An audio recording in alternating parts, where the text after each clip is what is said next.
సిద్దిపేట జిల్లా హుస్నాబాద్లో మాజీ ఉప ప్రధాని బాబు జగ్జీవన్ రామ్ 118వ జయంతి వేడుకలను అఖిలపక్షం ఆధ్వర్యంలో ఘనంగా నిర్వహించారు. ఈ సందర్భంగా అంబేద్కర్ విగ్రహానికి, బాబు జగ్జీవన్ రామ్ చిత్రపటానికి పూలమాల వేసి నివాళులు అర్పించారు.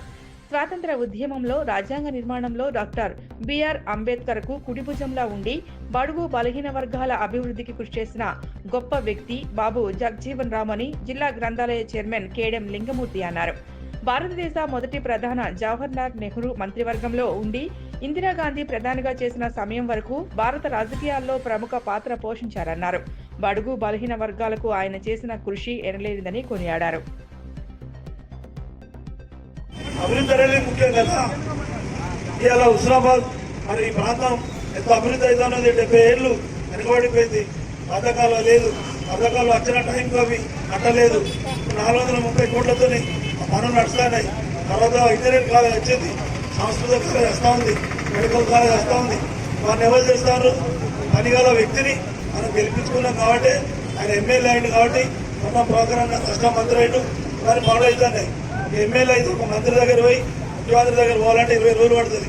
డైరెక్ట్ ముఖ్యమంత్రితోనే మాట్లాడే అవకాశం కలిగిన అవకాశం ఇచ్చింది. ఇక్కడ ఓటర్లందరికీ మనస్ఫూర్తిగా నమస్కారాలు తెలుస్తూ ఈ ప్రాంతాన్ని అభివృద్ధి చేసుకుందాం. ముందుగా దీనికి కలిసి వచ్చినటువంటి నాయకులందరికీ గౌరవిస్తూ ఇవాళ అంబేద్కర్ గారికి అందరూ దండలేస్తారు.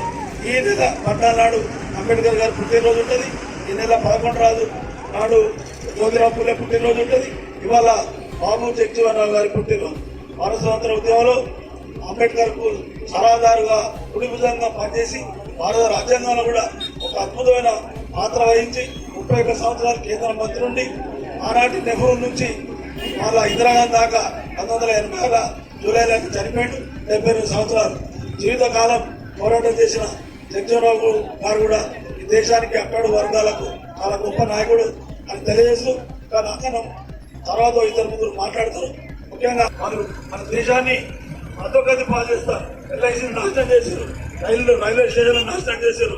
నలుగురికి ఈ దేశ సంపన్నంతా దోషిపెడతాను. కాబట్టి ఇవన్నీ మాట్లాడాలి, ఇవన్నీ అందరికీ ఓటర్లకు తెలవాలి, ప్రజలకు తెలవాలని మన కార్యక్రమం రాహుల్ గాంధీ గారు ఏదైతే